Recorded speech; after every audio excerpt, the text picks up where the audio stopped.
नमस्कार, तुम्ही पाहताय मराठी मंडळी। महाराष्ट्रात सध्या हनी ट्रॅप प्रकरणाची जोरदार चर्चा सुरू आहे आणि त्यातल्या त्यात जळगावच्या हनी ट्रॅप प्रकरणाची थोडी जास्तच आहे, कारण तिथे एकनाथ खडसे आणि गिरीश महाजन यांच्यात आरोप प्रत्यारोप आणि फेसबुक वार सुरू आहे। पोलिसांनी या प्रकरणी मास्टरमाइंड मानल्या जाणाऱ्या प्रफुल्ल लोढा नावाच्या व्यक्तीला अटक केली आहे।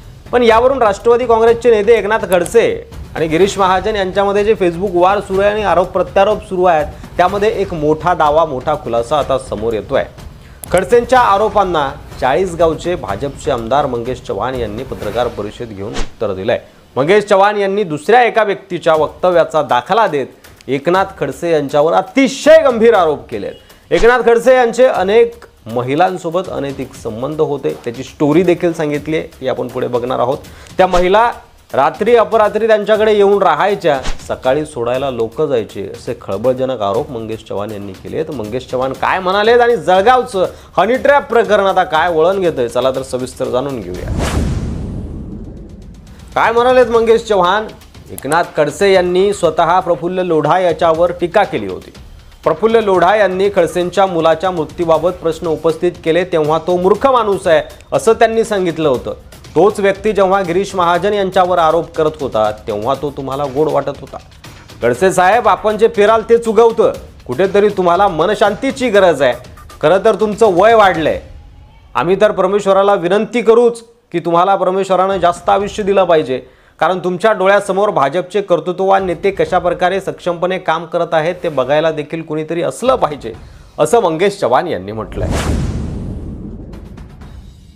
त्यानंतर खडसेंना बाहेर तोंड काढायला जागा राहणार नाही असं म्हणत असताना मंगेश चव्हाण असं म्हणतायत की तुम्ही ज्या वेळेस प्रफुल्ल लोढाच्या गोष्टी सांगितल्या की त्याने मला गाडीत बोलावलं, त्याच्याकडे सीडी आहे, राज्याच्या विरोधी पक्षनेत्यापासून ते स्वयंघोषित मुख्यमंत्री पदाची स्वप्न आपण पाहिली, स्वप्न पाहणे यात दुमत नाही, पण एखाद्या दारुड्या तुम्हाला गाडीत काही सांगतो आणि तुम्ही स्वतःला राज्यातला एवढा मोठा नेता समजता, तुम्ही जाहीरपणे एखाद्या नेत्यावर आरोप करता। माझं तुम्हाला सांगणं आहे की तुमच्याच मतदारसंघातील एका व्यक्तीने तुमच्या संदर्भात काही गोष्टी मला सांगितल्या आहेत, ज्याची मी जाहीर वाच्यता केली तर आपल्याला बाहेर तोंड काढायला जागा राहणार नाही, असा घणाघात मंगेश चव्हाण यांनी केलाय। मंगेश चव्हाण असं म्हणतात की त्या व्यक्तीनं मला असं सांगितलंय की एकनाथ खडसे हा अतिशय खालच्या स्तराचा विचार करणारा नेता आहे, हा घरात देखील घेण्याच्या लायकीचा नाही।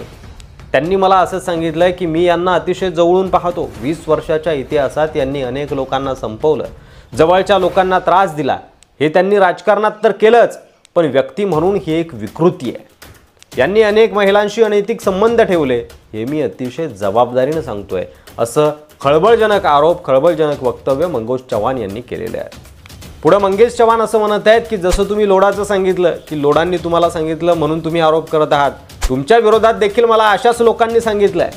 अगदी एकनाथ खडसे यांचे परश्री संबंध होते, त्या महिला रात्री रात्री यांच्याकडे येऊन राहायच्या, सकाळी सोडायला लोक जायचे, तो बघणारा व्यक्ती असं मला सांगत होता, असा दावा मंगेश चव्हाण यांनी केलाय।